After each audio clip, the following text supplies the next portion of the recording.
안녕하세요. 최영훈 교수입니다. 오늘 소개해드릴 사연은 개인적으로 좀 안타까운 경우라서 여러분과 공유하고 또 어떻게 하면 이런 경우를 피할 수 있을지 알려드리려고 합니다. 저번에 소개해드린 환자로 10년 전에 저에게 오셨을 때 이쪽 치아는 제가 자가 치아 이식을 해서 현재까지 편하게 잘 사용하고 있다고 영상으로 소개해 드렸는데, 문제는 반대쪽, 그러니까 환자의 왼쪽에서 발생합니다. 사실 이 환자분이 거주하는 곳이 저희 병원과 매우 떨어져 있고 또 대학병원이라는 데가 치료 예약이 쉽지도 않기 때문에 제가 있는 치과까지 오시는 게 쉽지는 않았습니다.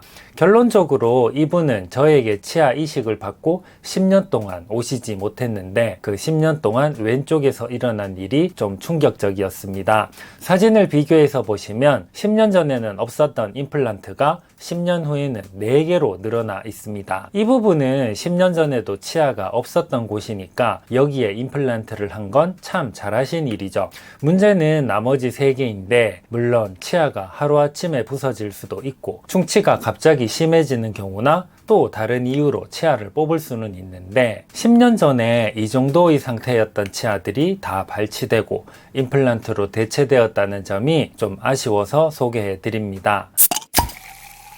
이제 60대 초반밖에 되지 않으셨는데 10년 만에 3개의 어금니를 뽑고 임플란트를 하면 앞으로 남은 여생이 최소한 30년이라고 봤을 때 썩 좋은 일은 아니죠. 여기서 오해하시면 안 되는 게, 어떤 선생님이 치료를 잘못했다거나 과잉 진료를 했다, 이런 말씀을 드리려는 건 아니고 또 그럴 수도 없습니다. 왜냐하면 치과 치료는 정답이 없고 치과 의사에 따라서 다 다른데 그게 정상이에요. 예를 들어 사랑니가 있는데 누구는 그냥 두라고 하고 누구는 뽑으라고 한다면 이건 다 맞습니다. 여러분이 아셔야 하는 게, 식당에 가서 메뉴를 고르는 건 여러분이 하지만 병원에 가서 치료 방법을 결정하는 건 의사 선생님이 하시죠. 치과는 특히 더 그렇고, 어떤 치료 방법을 선택했다고 해서 그게 윤리적으로 의학적으로 잘못되었다 이렇게 판단하는 건 거의 불가능합니다. 법이 의사 편이라서 그런 게 아니고 의료라는 분야는 아주 특수하기 때문에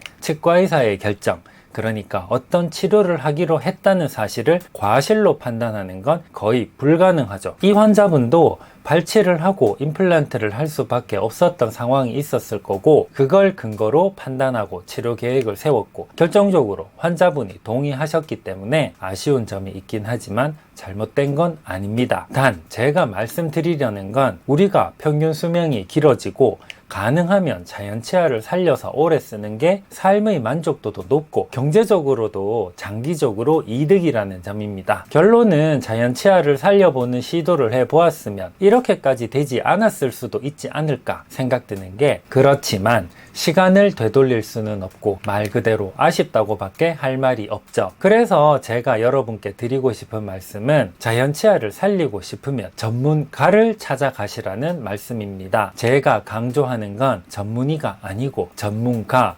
그러니까 자연 치아 치료를 깊이 연구하고 그 방면의 진료를 오랫동안 해오신 치과 의사라면 특정 과의 전문의가 아니라도 다 치아를 살릴 수 있습니다. 영상이 길어졌는데 가급적이면 자연 치아를 살려서 오래 쓰시는 게 좋겠다. 그러려면 해당 분야의 전문가를 찾아가시라는 게 오늘의 결론입니다. 오늘 영상은 여기까지 할게요. 감사합니다.